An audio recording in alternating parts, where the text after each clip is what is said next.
So continuing our trend of circulation, and more specifically the material that circulates within our body, we're going to be talking about lymph today. And when we're talking about lymph, the lymphatic system is so closely integrated with this massive super system called the immune system that what we basically mean is the immune system. So we're going to be thinking about the material that constitutes the immune system and its function today. So this is just a review of kind of the material that we've covered recently and how it corresponds with lab. This slide was also in the last lecture, but I just want to remind you, when you go into lab, it's very important for you to look over the material beforehand and so that you're prepared kind of to take on these experiments, because there's really not enough time at the beginning of lab to learn the material. So you need to go in having gone to lecture, in quotes, kind of looking over these lectures and making sure you're prepared so that you can focus on approaching it hands-on and really going through the activities. So in lab this week, you're going to be looking at blood cells, the lymphatic system, cancer, and AIDS. Those are all topics that we've talked about through the lecture videos. So please make sure that you are watching these and engaging with them so that you're prepared for lab. In terms of the learning objectives, these were a little bit more specifically stated here for blood. For lymph, it's kind of basic, so I'm actually going to redirect you to the bullet points above this lecture at the top of the page. Please make sure you look over the what to focus on section so you know what to focus on for the exam. Okay, so getting into chapter 21, which is about the lymphatic and immune systems. We're going to start by briefly reviewing the anatomy of the lymphatic and immune systems. We'll get into barrier defenses, which is what's referred to as innate immunity.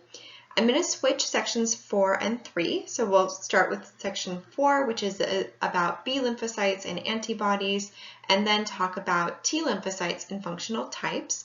Those are part of what's called adaptive immunity. So we have innate immunity, which has its own 2 components, and adaptive immunity, which has its own 2 components. And then we'll get into some diseases associated with problems with our immune system function, and then briefly talk about cancer immunology. We've already talked about transplantation immunology in the last lecture, so I copied the slides here, but I'm not going to review them because it's going to be a long lecture already. Okay, so to start by reviewing the anatomy of the lymphatic and immune systems, so like I mentioned, the lymphatic system is so closely linked to the immune system that we kind of use them interchangeably. When we're talking about the lymphatic system, we're talking about this system of vessels throughout our body and some nodes that are kind of interspersed throughout that drain interstitial fluid.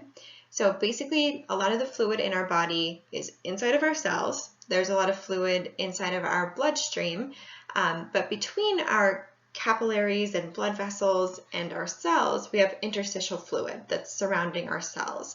And so that gets drained and re-enters into circulation using our lymphatic system. So it's all the vessels, cells, and organs that carry excess fluids back to the bloodstream and also filter pathogens from the blood. And it turns out that a lot of our immune system cells travel through this system. Lymph specifically refers to interstitial fluid that has entered the lymphatic system. So I'm kind of using it broadly to refer to the material that makes up this immunological system. We're going to talk about some stuff that's pretty clearly not lymph, but that's kind of tying into that broader immune system. So like I mentioned, the lymphatic system is closely related to the circulatory system. Fluid moves through lymph vessels in a very similar way that it moves through different types of blood vessels.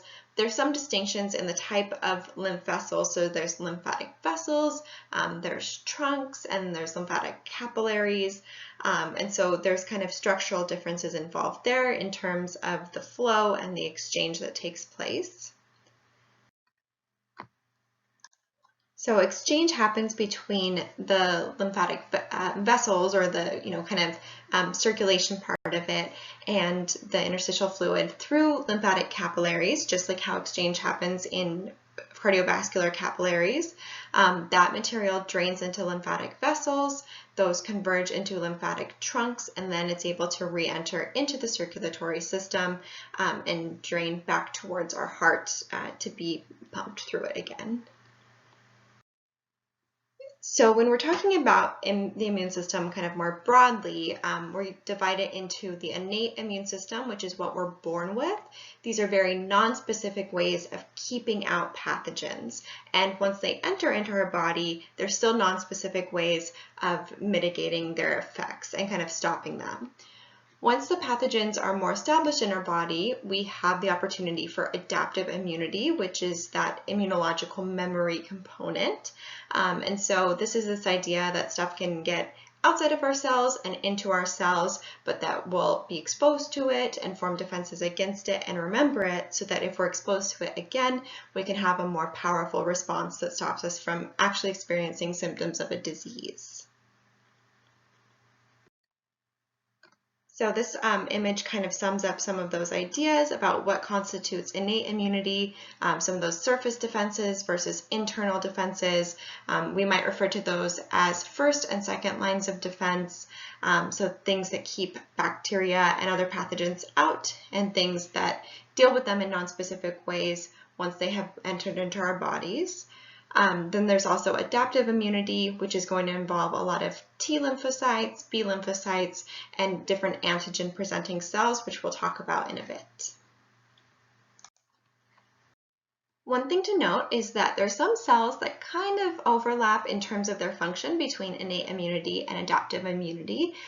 In terms of innate immunity, basophils, eosinophils, and mast cells, which are functionally quite similar to basophils, are fulfilling that innate immune role. We'll talk about those mechanisms in a bit. And in terms of adaptive immunity, lymphocytes includes B lymphocytes and T lymphocytes. Plasma cells are a special type of B cell. Those are quite clearly involved in adaptive immunity. But things like natural killer cells, for example, kind of fit into both because they might be non-specific, but they can still recognize self versus non-self, which is a quality of adaptive immunity. So there's kind of a lot happening here. It's really a super system. It's not one clean system. There's a lot of stuff working together. So we're going to focus first on B cells and T cells, kind of briefly review where they're formed, then we'll go back out to innate immunity and then get into adaptive immunity. So B cells, we get that B part of it from bone marrow, T cells from thymus. So while these are both initially formed in the bone marrow, B cells mature primarily in the bone marrow and T cells mature primarily in the thymus. We'll talk about those mechanisms in just a moment, but you should associate B cells with the bone marrow and T cells with the thymus gland. After they mature, they can kind of enter into circulation and hang out in different places. So some secondary lymphoid organs where a lot of lymphocytes are stored include lymph nodes, the spleen, and different lymphoid tissues throughout our body.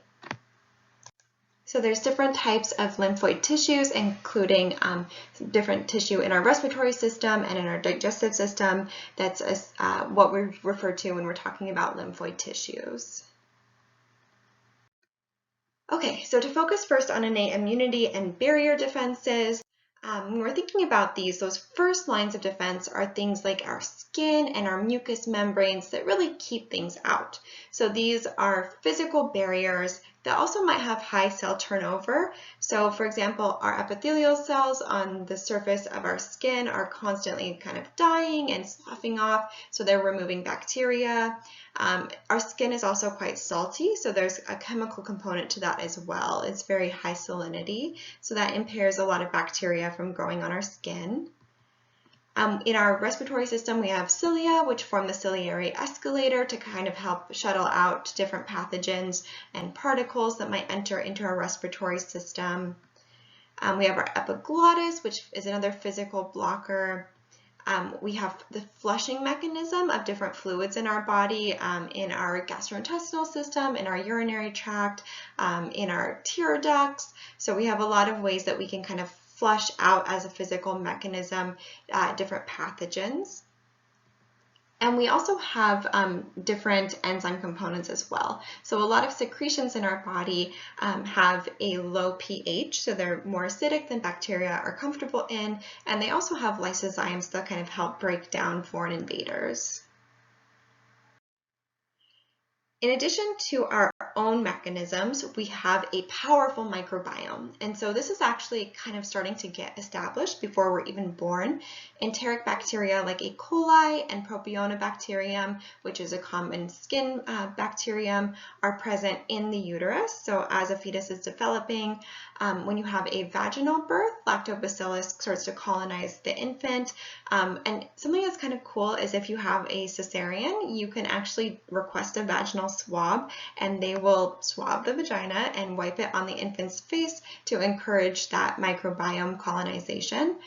There's not a lot of evidence about how effective that is and how longitudinal health outcomes for that, but if it's something you're interested in, that's always a possibility if you have a C-section. And the microbiome changes dramatically over those first few years of life as infants get exposed to the world around them. That microbiome is super important because it influences our health. It's associated, changes in our microbiome are associated with different diseases and different illnesses. It makes vitamins that we can't synthesize ourselves and helps with digestion. And it also, in terms of this innate immune response, prevents colonization from bacteria that we pick up or come into contact with over the course of the day. So if you have bacteria or fungi hanging out on your skin, taking up space and using nutrients, and then you have other bacteria land there, that other bacteria is not going to be able to grow and survive because the space and resources are already taken.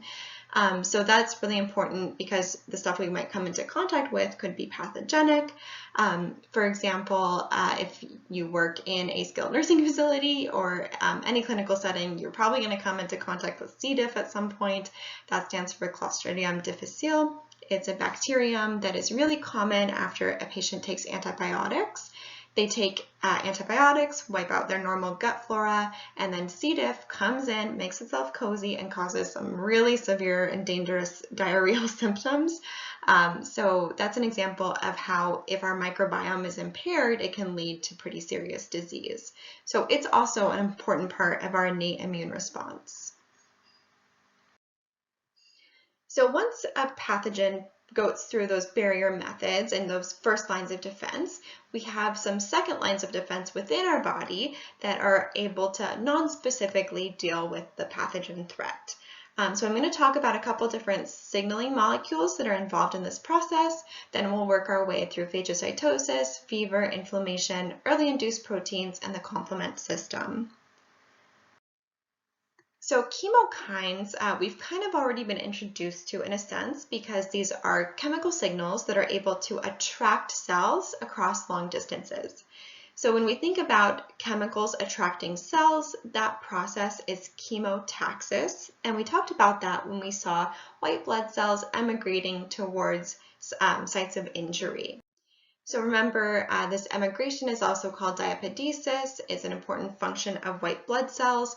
So when they're wandering around, they can recognize these chemokines and move towards sites where there's different pathogens or different damage to tissue. Cytokines is kind of a broader term. Chemokines are a type of cytokine. Cytokines are this group of over 200 proteins that are involved in cell-to-cell signaling. So they're produced by immune cells as well as other types of cells. They mediate communication between different types of immune cells. And as you can see in this image on the right, they're cytokine producing cells. The cytokines are produced, they're secreted into the intercellular space. They bind to receptors, and then there's some biological effect. There's a physiological change in the target cell.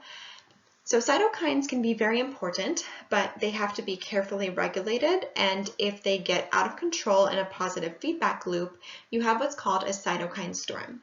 So this is one of the first indications we have that the immune system has to be very carefully regulated. It is an important and powerful tool for our body, but its effects can be very dangerous for us if they're not carefully regulated. So a cytokine storm happens when that feedback loop that produces cytokines gets out of control. Some pathogens take advantage of this, so things like Ebola and influenza might cause a cytokine storm. If you have sepsis, that also can cause a cytokine storm. So we'll first talk about phagocytosis. So in terms of phagocytosis, this is when certain cells will follow that chemical trail. So they'll go through chemotaxis, they'll attach to, engulf, and destroy different particles, old cells in our body, and pathogens. We talked a lot about red blood cells and different cell types, and we talked about their life cycles. And so phagocytosis is important not only for getting rid of pathogens, but also for breaking down and recycling our own cells as well. When we're talking about phagocytotic cells, those include things like macrophages and dendritic cells. Those are both formed from differentiation of monocytes, which are precursor cells. And then as neutrophils are also phagocytotic cells. So I do want you to understand the mechanism for phagocytosis. Before we get into that, I just wanted to kind of briefly review a couple things. So again, phagocytes are sometimes fixed in one spot. They might hang out in particular tissues or organs. They might wander throughout the body. And in case of wandering, we talked about how they emigrate and go through diapedesis and kind of exit out of those vessels and get into the tissue. So just keep that in mind that some of them are fixed in place, some of them wander. So once they do kind of pick up those chemical signals and start to move towards the pathogen or the wound or whatever they need to phagocytize, that's when we get into this mechanism that I want you to know. So first, before we go through all of the different steps, let's kind of just watch what's happening over here. So we see the white blood cell, the phagocytotic cell, moving towards, in the bottom GIF, a bacterium. And remember, it doesn't have eyes, it can't see the bacteria to follow it, but it is picking up chemical signals from that bacterium. So it's going through positive chemotaxis to find its way to that bacterium. It's going to interact with the bacteria in some way, adhere to it, and then it's going to surround, engulf, and digest that bacterium. So there's a moment where it connects with the bacterium, it surrounds it, it engulfs it, and then it starts breaking it down. That breakdown process involves the formation of a phagosome. A some is a body. It's a general term for a structure. So a phagosome is a phagocytic vessel that's going to be used to break down whatever the bacteria or whatever the phagocytotic cell is trying to break down. That fuses with a lysosome, which is used for intracellular digestion to break stuff down. And so it's going to provide the material for chemical breakdown and the space to do it. And then there's going to be able to break down whatever that substance is. There's a lot of steps listed here. We're going to simplify it and we're going to focus the mechanism on the following slide. There's going to be chemotaxis, adherence, ingestion, and then digestion. So chemotaxis, the phagocytotic cell, is chemically attracted to the pathogen or substance in some way. Adherence, the plasma membrane actually connects and engulfs. There might also be opsonization, which we'll define in a little bit. That involves kind of tagging so that there can be a subsequent response. There's ingestion, in which the pseudopods, those kind of extensions of the cell, really fuse around and create that phagosome and activate different enzymes. And then there's digestion, where you have that fusion between the phagosome and the lysosome and the breakdown of that microbe or pathogen. So we're going to summarize this as chemotaxis, adherence, ingestion, and digestion. Okay, so we went through phagocytosis, and now we're going to get into fevers. And fevers and inflammation both have a lot to do with cytokines. So what happens with fevers is, so there's different mechanisms, but specifically if you have a gram-negative bacterium, they have what are called endotoxins, which are components of their cell structure. When the macrophage breaks that cell down, the endotoxin encourages the macrophage to produce cytokines. Those cytokines send a signal through your circulatory system to your hypothalamus, which is the thermostat in your brain. That kind of adjusts the expectation of your feedback loops, and so your body temperature is set a little bit higher, so you have a fever. And the fever can be good or it can be bad. It's a very careful balance. So when we're thinking about that, some kind of good components of a fever are that they intensify the effects of our natural antivirals. So we have some non-specific antiviral substances we produce in our body. Fevers intensify their effects. Fevers also increase the production of transfer proteins, which are able to rob bacteria of iron. Bacteria have different ways of taking iron back from us, but it's kind of a back and forth kind of thing, and fevers help sway the balance in our favor. Fevers also speed up our own repair mechanisms and our different reactions by kind of moving enzymes around faster. And they also slow bacterial growth by changing the temperature to be slightly higher than the bacteria are comfortable at. But fevers can be very bad for us as well. So they can cause tachycardia in older people, especially people with cardiopulmonary disease. They can cause acidosis due to high metabolism. So remember, we talked about diabetic ketoacidosis. There's kind of broader types of acidosis as well. They can cause dehydration. That's why it's very important to remain hydrated when you have a fever. In addition to that, they can cause electrolyte imbalances, they can cause seizures in some cases, as well as delirium, coma, and death. So again, we're kind of adjusting that feedback loop, adjusting the homeostatic mechanisms that maintain our body temperature, and if it goes too high or if it's not regulated and brought back down, that can be dangerous for us. So continuing on kind of that cytokine signaling, we're getting into inflammation. So inflammation is important because it stops the bacteria from spreading or the pathogen from spreading, helps kill it, and also helps with healing. So we'll work our way through that mechanism. First, I want to kind of revisit different types of cells. We talked about basophils in the last lecture, but we didn't talk specifically about mast cells. Mast cells are another type of granulocyte. So remember, they have those spots on them, those granules that you can see under the microscope. They release both histamine and heparin, just like basophils. So histamine is important because it is a causative agent of inflammation, and heparin increases blood flow, so kind of increasing flow of blood to that inflamed location to kind of help with this process. So both in terms of structure and function, mast cells are very similar to basophils, but they're from different hematopoietic stem cell lineages, so one does not derive from the other. And before we get through the mechanism of inflammation, I just wanted to kind of talk about some of the symptoms. If you're ever tested on them, you can remember them as prish, pain, redness, immobility, swelling, and heat. A lot of those come down to kind of this idea of increased liquid or fluid and blood flow through this area, causing pain, redness, immobility, swelling, and heat.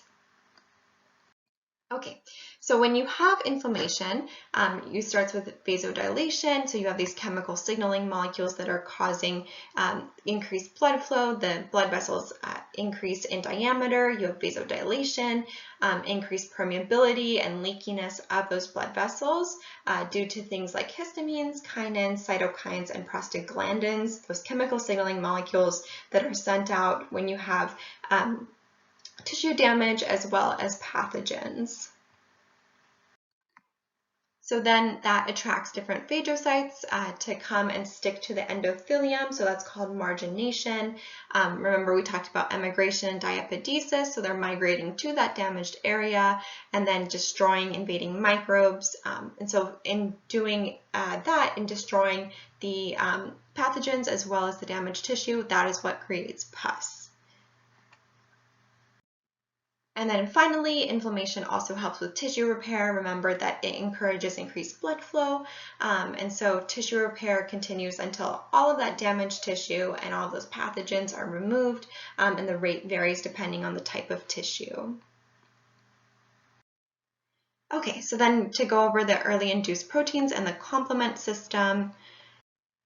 Early induced proteins include interferons, which you might have heard of. These are very important for treating, as a medication to treat different types of viral infections. So if you work in a clinical setting, you might have given your patients interferons before.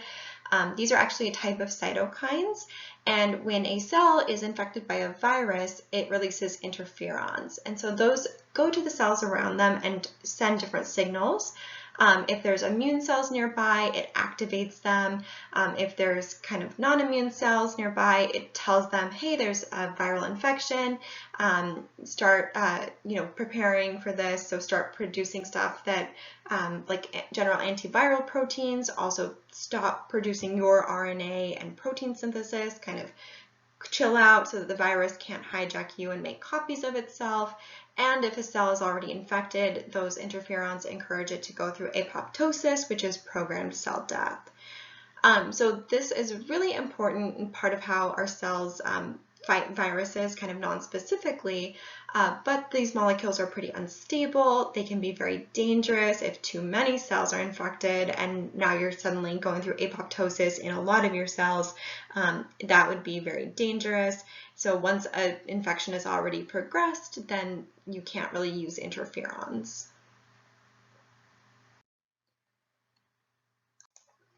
Other important nonspecific proteins are those that are involved in opsonization, which basically tags a pathogen for phagocytosis. So it's like, hey, there's a pathogen here, we need someone to come in and break it down.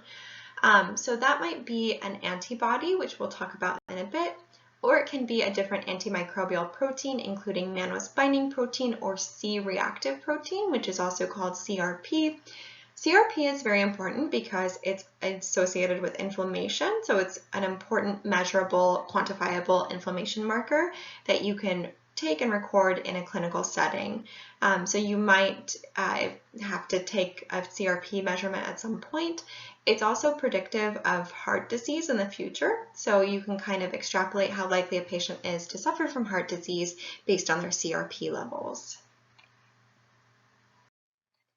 Okay, so to talk about the complement system, I know that you have probably learned about antigens and antibodies before. We haven't defined them in this lecture yet.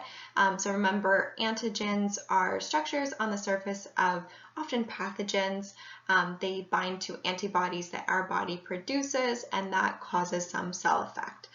So this complement system is the system of 30 or more plasma proteins. They are not part of the adaptive immune response. They circulate through the body and they're able to help us break down different pathogens. They also cause inflammation. We'll talk about kind of how they directly respond to pathogens and then also some of the other side effects of some of these proteins. So if we look at this image, we can see that pathogen with an antigen on it. We can see antibodies that are attached to these complement proteins. So the C indicates that it's part of the complement system, and then there's different numbers kind of based on the order in which they appear more or less. So there's kind of a few different components at first. C3 is a really important part because what we're seeing here is the classical pathway. There's an alternative pathway as well, but they all kind of merge together starting at C3 and end with the formation of what's called a membrane attack complex that's able to help perforate and open up the pathogen's plasma membrane, and that results in the death of the pathogen. So I'll kind of review those two different systems. Again, the classical is activated by an antibody binding to an antigen, and the alternative pathway, the complement protein directly binds to the pathogen with no antibody mediation.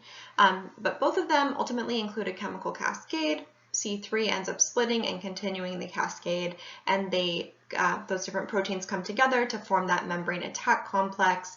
That disrupts pathogen osmotic balance by kind of opening up that membrane, letting water rush in. Water rushes in and it swells up like a water balloon and pops. So we have all those other proteins that are involved in the complement system, and they do stuff too. They don't just fall by the wayside. So some of them bind. They label the pathogen for phagocytosis through opsonization. Some of them diffuse. They create a chemical gradient and encourage chemotaxis of phagocytes towards a pathogen. So they're flagging the pathogen and encouraging the phagocytes to come towards it. And they're also involved in that perforation process, like the membrane attack complex, to create pores in the plasma membrane of the pathogen. So I mentioned natural killer cells earlier when I was doing the anatomy review. So remember that these are large granular leukocytes. They can destroy non-self cells. So they can destroy cells that have been infected with a virus. They can destroy tumor cells. They can attack parasites that are larger than bacteria and larger than our cells. And so they're leukocytes, and they can distinguish self from non-self, but they're also non-specific. So they're not stimulated by an antigen. They can still distinguish this difference between normal cells and cells that have been changed in some way. So infected with intracellular pathogens or big parasites that are floating around our body. So they are part of this antibody-dependent cell-mediated cytotoxicity, ADCC. They help us deal with these large parasites as well as cells that have been affected by intracellular problems. Okay, so that was innate immunity, and now we'll get into the adaptive immune response, starting with B lymphocytes and antibodies.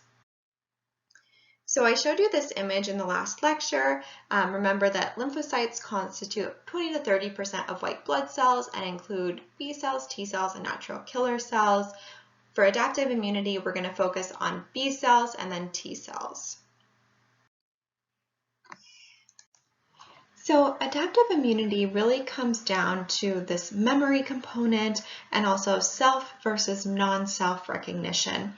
And that both of those revolve around antigens and antibodies.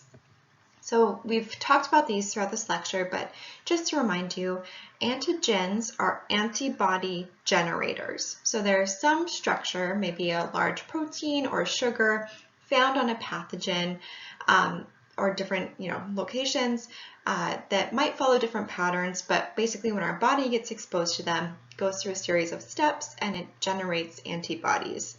So antigens generate antibodies. Antibodies are found in our body. So they're what our body is making in response to antigens. These are proteins that recognize and bind to very specific antigens. So there's a structure-function relationship there. These antibodies are secreted by plasma cells or attached to B cells. Plasma cells are a special type of B lymphocyte, B cell, that secrete antibodies. So we'll talk about those B cells in just a moment, but just to kind of look at the structure of antibodies, a lot of the time these are bivalent, meaning that they're Y-shaped in our antibodies. We'll talk about different classes of antibodies. We refer to them more specifically as immunoglobulins, but most of those are bivalent.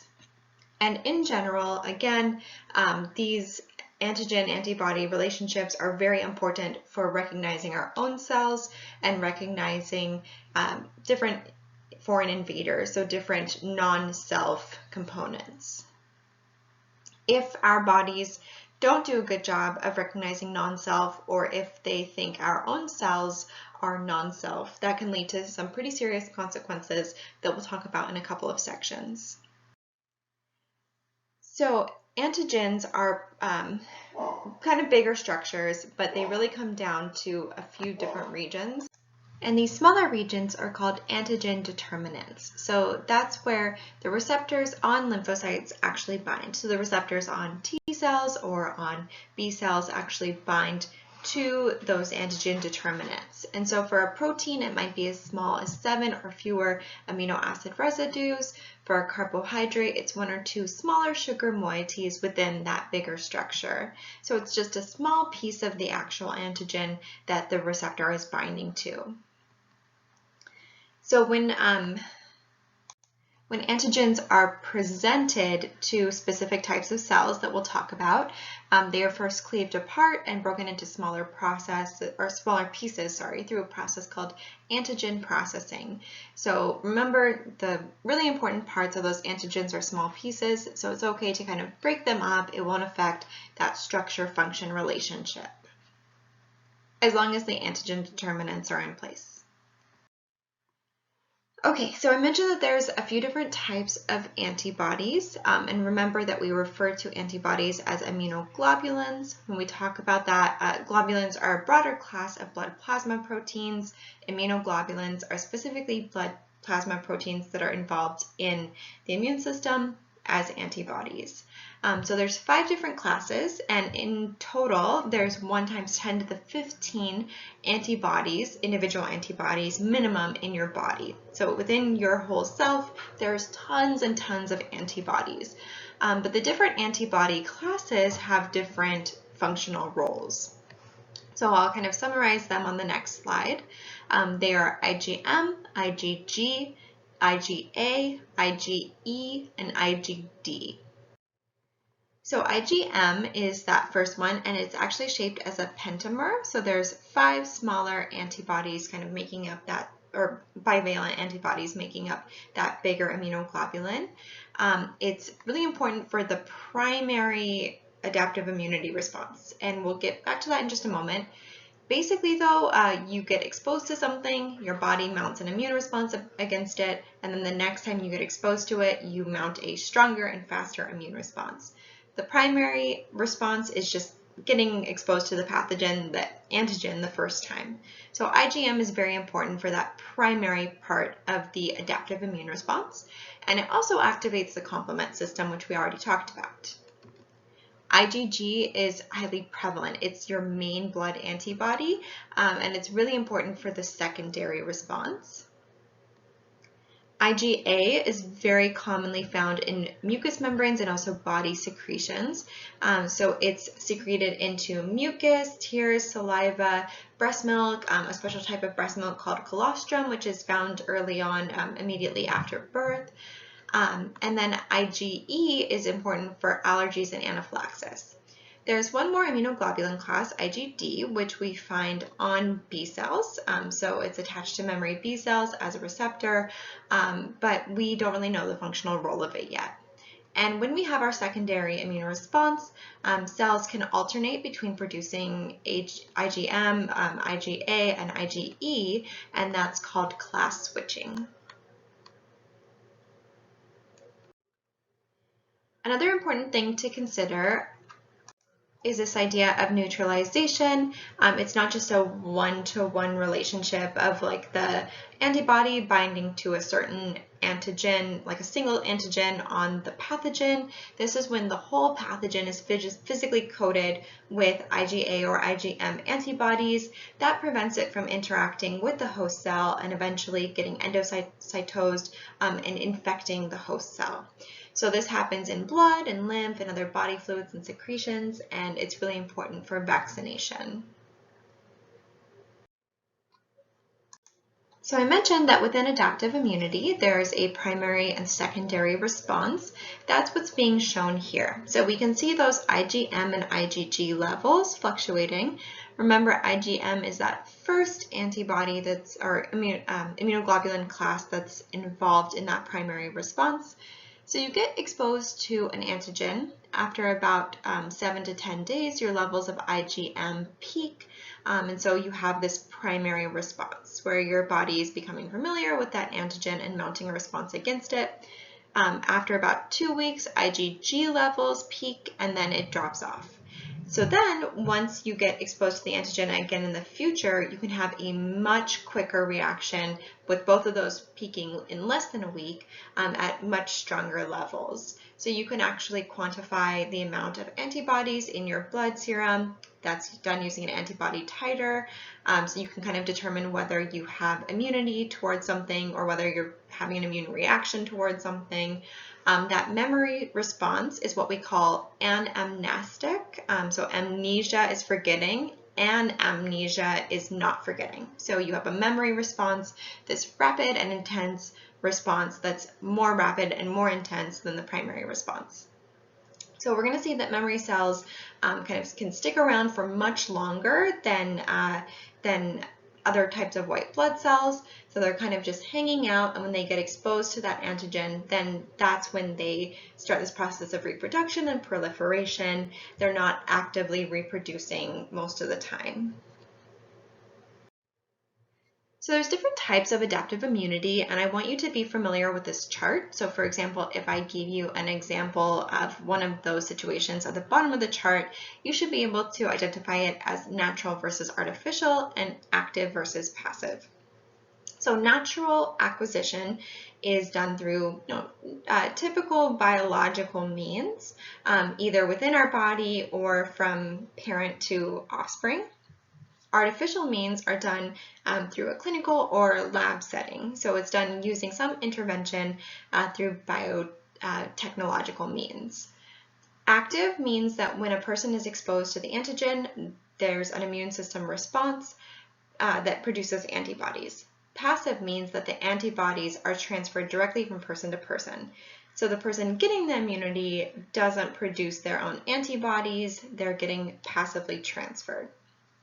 So for example, this first situation is antigens enter your body. So for example, you fall, scrape your knee, antigens get into your body mounts an immune response, antibodies are produced, and specialized lymphocytes are produced.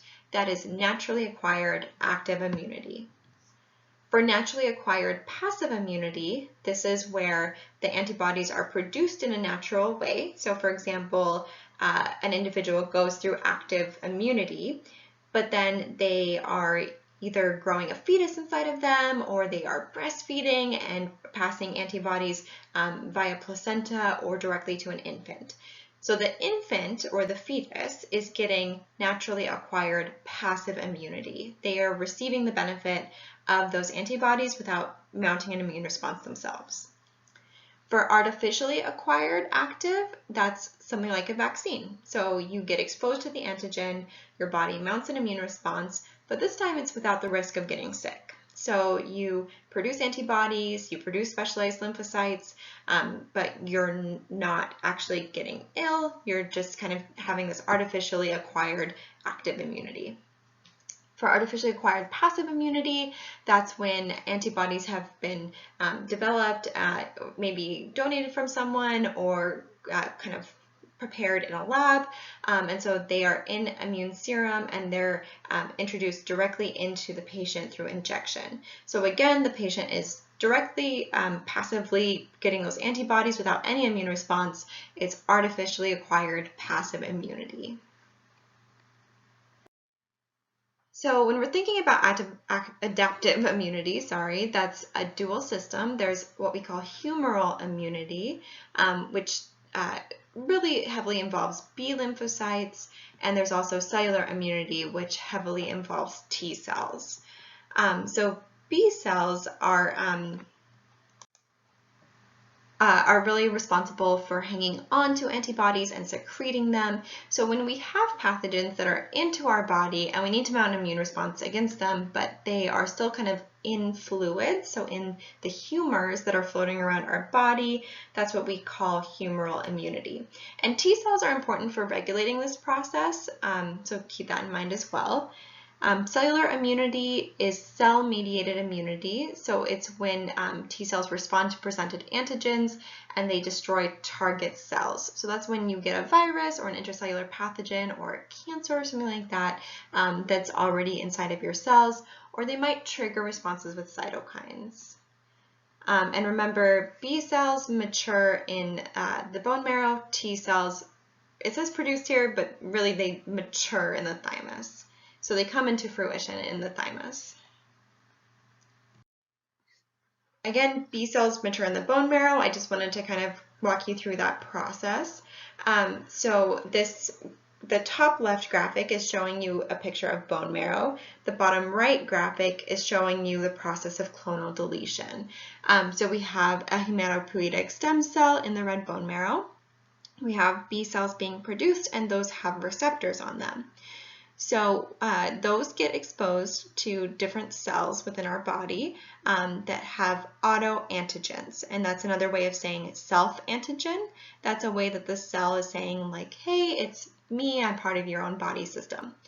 So on the left, you can see that if a B cell receptor binds to an autoantigen, it goes through apoptosis. It goes through programmed cell death. That's very important because you don't want a B cell to react to your own cell. You want it to react to stuff that's not from your body. If a B cell does not bind to an autoantigen, then it's allowed to enter into circulation. So this process is called clonal deletion because all of those clones that end up binding to self-antigens are getting deleted. So that ensures that B cells that bind to our own cells are destroyed through programmed cell death. So there's other mechanisms to kind of screen those different B cells. Those include central tolerance, clonal energy, and peripheral tolerance.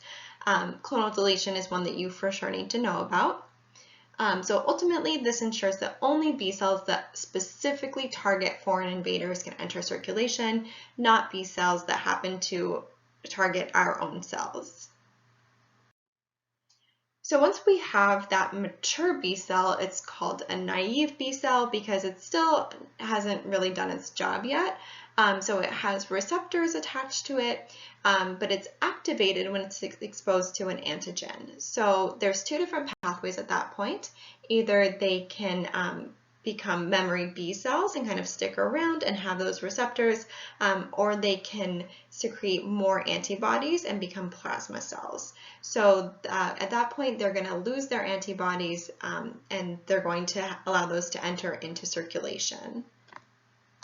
Again, memory cells have longer lifespans than most of white blood cells, which usually only live for a matter of days or weeks or months. Memory B cells can stick around for years or decades, and they're really important for that secondary immune response.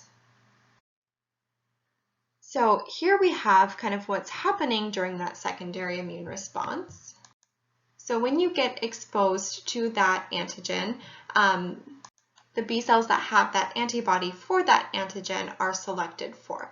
So if we look, the image on the left is reminding you of primary versus secondary immune response. We're going to walk our way through that image on the right with primary and secondary immune response and the B cells. So you have a few different B cells with different receptors. The antigen that they're exposed to in this primary response is only going to bind to the B cells with those red receptors. So if you have trouble seeing red versus blue, the red is in the center. So the antigen is binding to the receptor, and now we have a couple of different activated B cells, and they're going to form clones. So some of those, actually the majority of those, are going to become plasma cells. So they're going to, have copies made of themselves, but then they're going to secrete their antibodies into circulation. Only one of those, and there's 6 total, so only one of those 6 is going to become a memory B cell and stick around for the secondary response. That 1 out of 6 is not something that always happens. I don't want you to think that's like a constant thing. It's just in this image. I want you to know what's going on. So then in the secondary response, you have this memory B cell that is a clone of that original cell that was involved in the primary response. And then when you get exposed to that antigen again, that's going to be responsible for making a couple more memory B cells for future exposures, but tons more plasma cells to secrete all those antibodies. So there's a couple different types of relationships between antigens and B cells, and sometimes a B cell actually needs a T cell in order to interact with an antigen. So if you have what's called a T cell independent antigen, those bind pretty easily with antibodies on B cells and activate them so that they can either become memory cells or plasma B cells.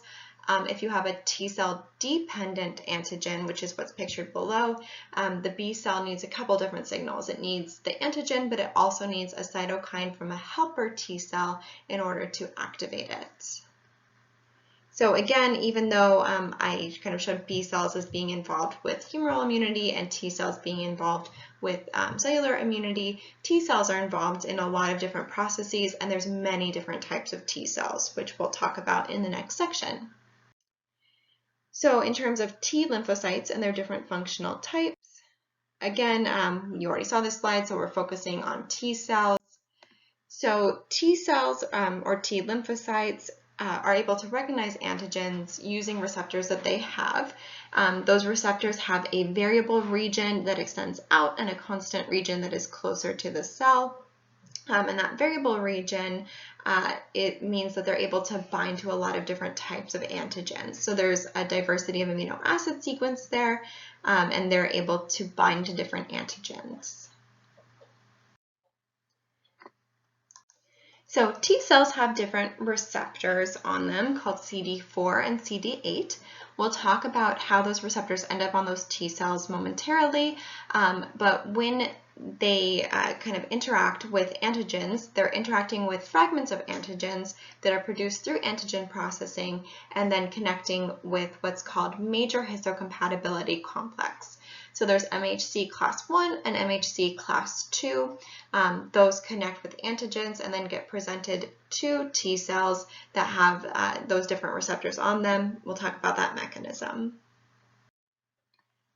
So MHC class 1 is found in all nucleated cells, and it does not result in phagocytosis. It does stimulate what's called a cytotoxic T cell response that ends in apoptosis.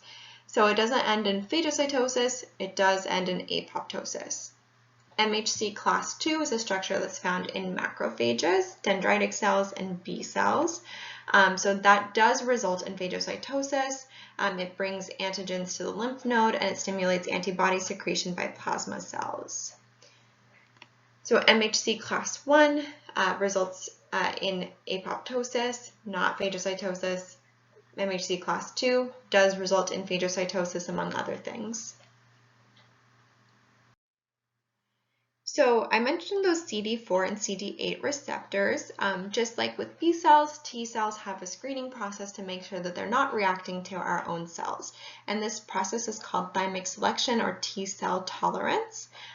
This image on the right is fairly detailed, but I'm going to kind of simplify it for you so that you understand this mechanism.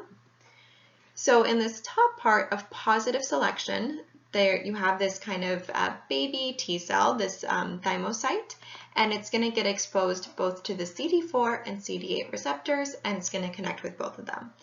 So now we call it CD4 positive, CD8 positive. It has both of those receptors. Then it goes through a process called negative selection, which is basically to see if it's able to recognize self versus non-self. So it gets exposed to a self antigen that's presented by a dendritic cell.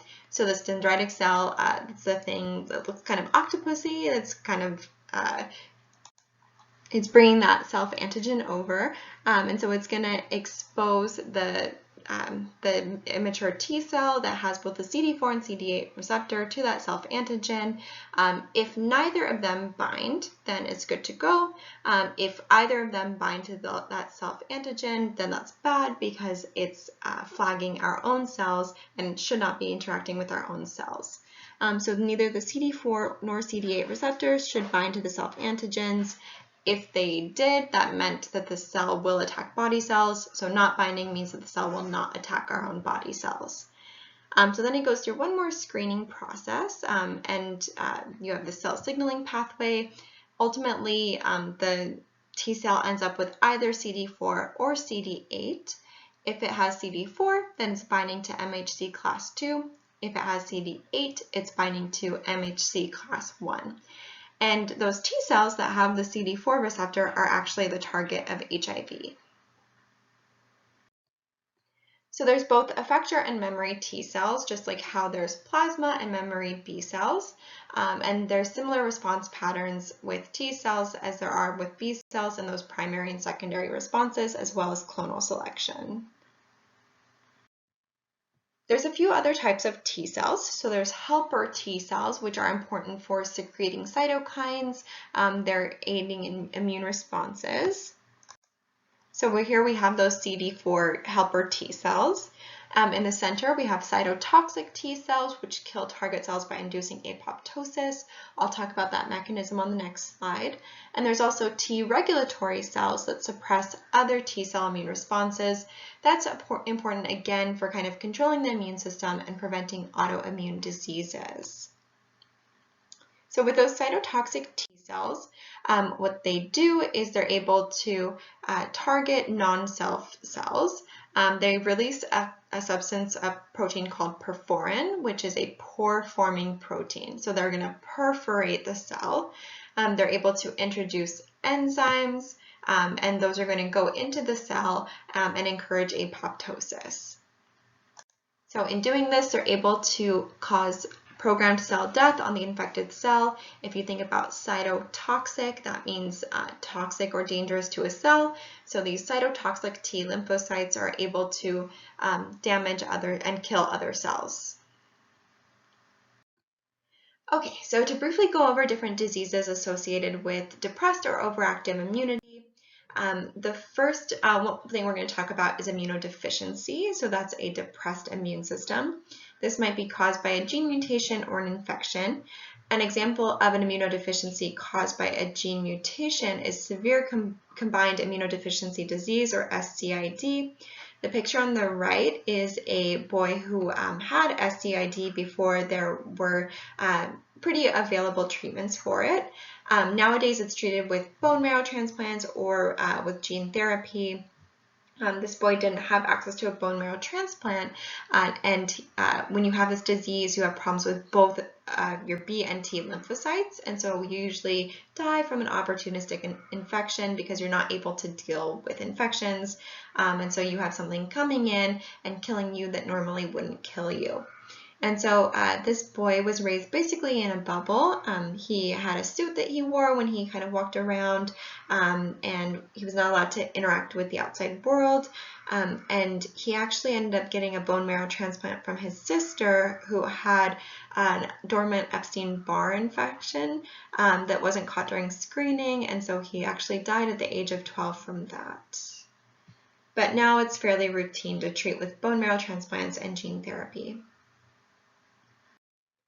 So another type of immunodeficiency that you're probably very familiar with and that our reflection was about was acquired immunodeficiency syndrome, or AIDS, which is a syndrome that's caused by late-stage HIV infections. So HIV is a retrovirus, and we treat it using antiretroviral therapy, which is called ART, or highly active ART, which is called HAART. And so it's called a retrovirus. It stores its nucleic acids as RNA, and it has to go through reverse transcription in order to kind of work its way into our cells. You can see this colorized image of HIV viral particles in teal infecting a CD4 helper T cell, which we just briefly talked about. So just imagine that helper T cell is giant and extends far beyond the reaches of your computer or phone screen. Those viral particles are very tiny in comparison. And actually, when you have a flourishing HIV infection, you can have anywhere from 100 to 10,000 viral particles per mil of body fluids. So one thing to understand in terms of HIV infections is this idea of seroconversion. So when you initially get exposed to a virus, you start producing antibodies and the viral load declines. So this is part of that primary response. The problem, though, is that when you have HIV, even though you go through seroconversion, you don't actually clear HIV from your system. So you still have some viral load, but it does decrease kind of shortly after you've been exposed to HIV. So you kind of get these flu-like symptoms in some cases as that viral load increases, but then as you go through seroconversion, you start producing more anti-HIV antibodies, your viral load decreases. You can kind of easily pass by and not realize that you have it unless you're getting frequently tested. The problem then is that it grows in your system over time, it starts damaging your immune cells, and that progresses to AIDS if you're not treating it. So here to kind of imagine that before the HIV infection or exposure, you have normal CD4 cell counts. After HIV exposure, you maybe have like slightly diminished CD4 cell counts, but you have lots and lots of the viral particle. You go through seroconversion, viral load decreases, but CD4 cells continue to kind of decrease as the viral load increases, and if not treated, you progress to AIDS. So one thing to keep in mind is that just like with the other syndrome that we mentioned, with HIV and AIDS, deaths primarily occur through what are called opportunistic infections. So these are things like candidiasis, like basic fungal infections, like colds that normally wouldn't kill you, but are quite serious if you don't have a functional immune system. So here we have a plot with 1990s, so early 90s to late 2010s on the x-axis, and then deaths in thousands on the y-axis. You can see that until the late 90s, HIV-associated deaths were rising, and then they dropped dramatically with the introduction of different types of medications. But the plot, or the line from deaths affiliated with AIDS more broadly, is much higher than deaths just due to HIV. So again, that gap represents the deaths from opportunistic infections rather than from the actual virus. Another thing to consider is kind of the cultural gap that's represented by that decrease in deaths. There was a time period where for a lot of communities, HIV meant a death sentence, especially for people who were already quite isolated from their families. So the epidemiology of HIV is really complex. There's evidence that it spread to humans through the consumption of bushmeat. So kind of just consuming chimpanzees, other primates that had simian immunodeficiency virus. It mutated and created HIV within our bodies and then spread through different humans. And so there's a lot of misconceptions about HIV. A lot of people think it's, just associated with men who have sex with other men. That's not at all the case. It used to be the case that most transmissions were not through heterosexual sex, but nowadays that is the most common way that HIV is transmitted. And so back in the late 80s, early 90s, there were a lot of people who were already isolated from their families. HIV spread into men who had sex with other men, and so it kind of stayed within those demographics for a while, but then eventually spread to people who practice more heterosexual sex. So that's where that misconception comes in, kind of who it was spreading through initially versus who it can actually spread through, which is everyone. So at that time, it was very isolating. People were already isolated from their families, and then they got HIV. A lot of nurses and doctors refused to even touch them and treat them. So it was a very painful time for many people. And so when people got HIV, they would often treat it as a death sentence, maybe blow up their credit, engage in risky behavior, relationships they normally wouldn't engage in. And then they started getting medication and they started surviving, and they had all these consequences that they didn't expect to have because they didn't expect to be alive. So when we have huge cultural shifts like that, it's important as clinicians that you are there for your patients. Again, they're going through stuff that is so far beyond just health concerns, so keeping that in mind too. Back in the day, HIV transmission through blood transfusions also used to be a little bit more common because we didn't understand it, didn't know how to test for it. And there's also a window in which, we're still going through seroconversion.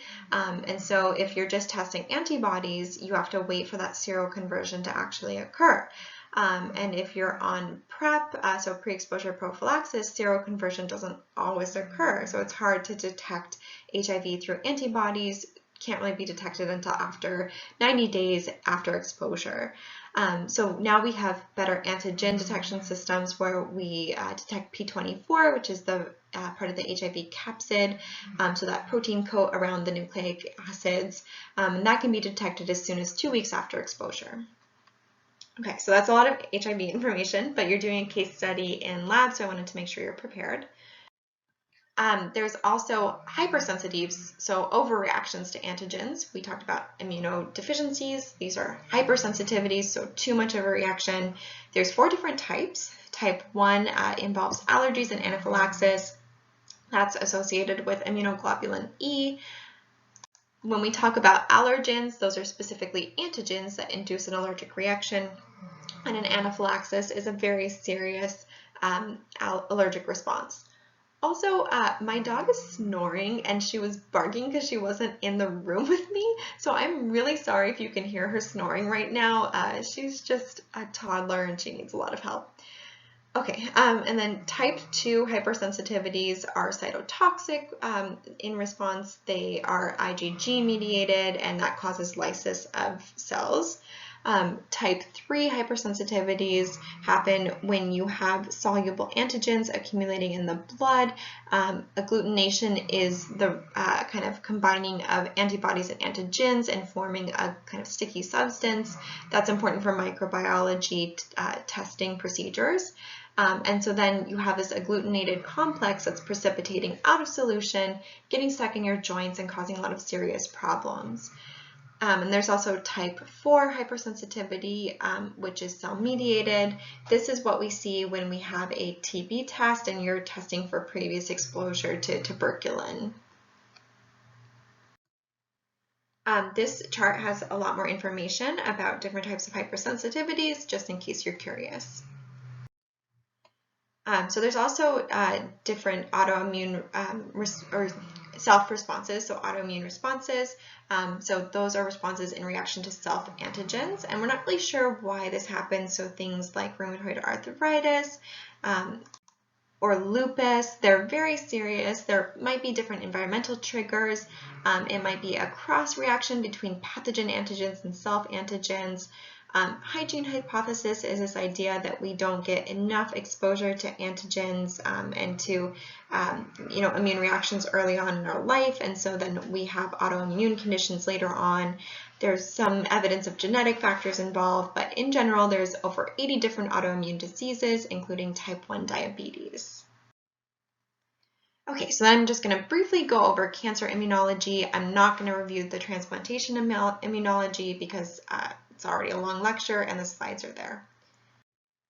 So when we have immune responses to cancer, there's kind of 2 components here. One is this idea that some cancers are caused by pathogens like viruses. So oncoviruses are viruses that cause cancer. You probably have heard of P53, which is a very important tumor suppressing protein. And so if you have a virus that's interfering with P53, then that can lead to the formation of cancer. So one really common one that you've probably heard of is HPV. Most sexually active people have some form of HPV, and most strains don't cause problems, but many of them cause cancer or cause genital warts, which can be very serious and kind of hard to deal with. And so Gardasil 9 is a very important vaccine that is fairly recent. It comes in kind of multiple series of injections, and that's used to prevent infection from some of the more cancer-causing forms of HPV. Others include Kaposi sarcoma-associated herpes virus and hepatitis B. There's more information about hepatitis B on that image on the bottom. The immune system can also respond to cancer in different ways. There's kind of this series of elimination, equilibrium, and escape as the immune system responds to cancerous cells. When we're talking about elimination, that's when you develop tumor-specific antigens and your immune system is able to mount an attack against them, and most cancer cells are killed. Then it gets into this period of equilibrium where you're kind of holding them at bay. But then eventually those cells are going to mutate, and then they no longer have the antigens that you're targeting. A subpopulation emerges that's able to cause disease and can't be controlled. Okay, so there's 4 more slides. I'm not going to go through them right now, but you're welcome to look through them at your own pace. They're a review from the last lecture on blood. Please email me if you have any questions, and please make sure you're looking over these and reviewing them again before you go to lab.